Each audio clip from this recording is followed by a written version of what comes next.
વિકસિત Gujarat data centre પોલિસીનું આજે અનાવરણ કરવામાં આવશે। મુખ્યમંત્રીના હસ્તે નવું ડેટા સેન્ટર ખુલ્લું મૂકવામાં આવશે।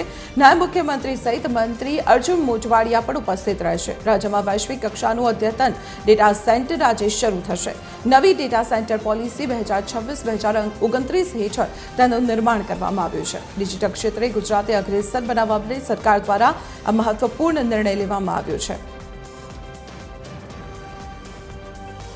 ત્યારે એસોસિએટ એડિટર સોનલ અનરકર અત્યારે આપણી સાથે ફોન લાઈન પર જોડાયેલા છે। સોનલ, આજે આઈટી પોલિસી નવી જેનાથી એક નવું ડેટા સેન્ટર આજે શરૂ થશે, કેટલું મહત્વપૂર્ણ રહેશે ગુજરાત માટે?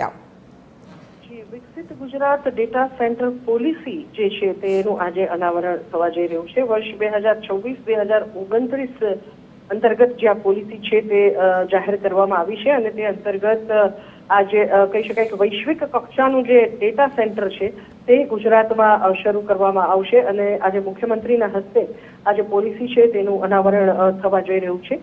નાયબ મુખ્યમંત્રી અને વિજ્ઞાન અને ટેકનિકલ મંત્રી અર્જુન મોઢવાડિયા પણ આ કાર્યક્રમમાં ખાસ ઉપસ્થિત રહેવાના છે। જી સોનલ, આભાર માહિતી આપવા બદલ। તો આપણે જણાવી દઈએ કે નવી જે ડિજિટલ પોલિસી છે, ડેટા સેન્ટર પોલિસી, તેનું આજે અનાવરણ થવાનું છે અને સાથે જ મુખ્યમંત્રીના હસ્તે નવા ડેટા સેન્ટરને પણ ખુલ્લું મૂકવામાં આવશે। રાજ્યમાં વૈશ્વિક કક્ષાના અદ્યતન ડેટા સેન્ટરની આજે શરૂઆત થશે।